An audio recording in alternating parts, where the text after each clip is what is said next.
And welcome. Our top story at this hour, UK Prime Minister Boris Johnson met President Zelensky on a surprise visit to Kyiv, where he ordered to launch a military training program for Ukrainian forces. And I completely understand and sympathize with the need for continued financial support for Ukraine. We're going to work together to liberate the grain, as you rightly say, that is being held hostage right now by Putin, depriving people around the world of the food that they need. And of course, we will continue, as we have from the beginning, to provide the military equipment that you need, and now, of course, the training that may be necessary to go with that new equipment, so that you, the Ukrainian people, the Ukrainian armed forces, will be able to do what I believe Ukrainians yearn to do, and that is to expel the aggressor from Ukraine. But back home, some members of his Conservative Party had criticised him for making the trip instead of attending a conference in northern England and accused him of showing contempt for the North. The Prime Minister was the key speaker at the first conference of the Northern Research Group of Tory Members of Parliament at Doncaster Racecourse.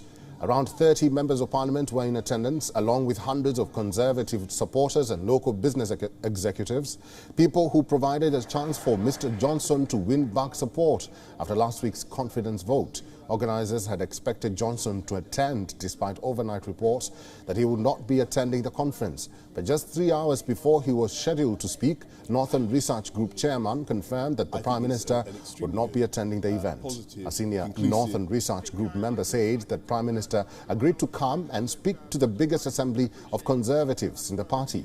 This group, who represent his majority and supported him in the leadership vote. He said that goodwill is gone and his actions have shown a total contempt for colleagues, contempt for members and contempt for the North. But this is not the end of problems for Boris Johnson. The Prime Minister could be ordered to give evidence under oath when members of Parliament will begin a new legislation into claims he lied about Partygate. The Privileges Committee is expected to start its inquiry within the next month and will aim to deliver a verdict by the autumn on whether Johnson misled Parliament. Sessions are likely to be held in public in an attempt to limit potential criticism about the group's work and avoid any accusations of a cover-up. Johnson's activities in government has not gone unnoticed by voters. According to a British data analytics firm called YouGov, Boris Johnson's popularity is fading amongst the public. And British government's plan to send some migrants to Rwanda has also been criticized by opponents, charities and religious leaders who say it is inhumane.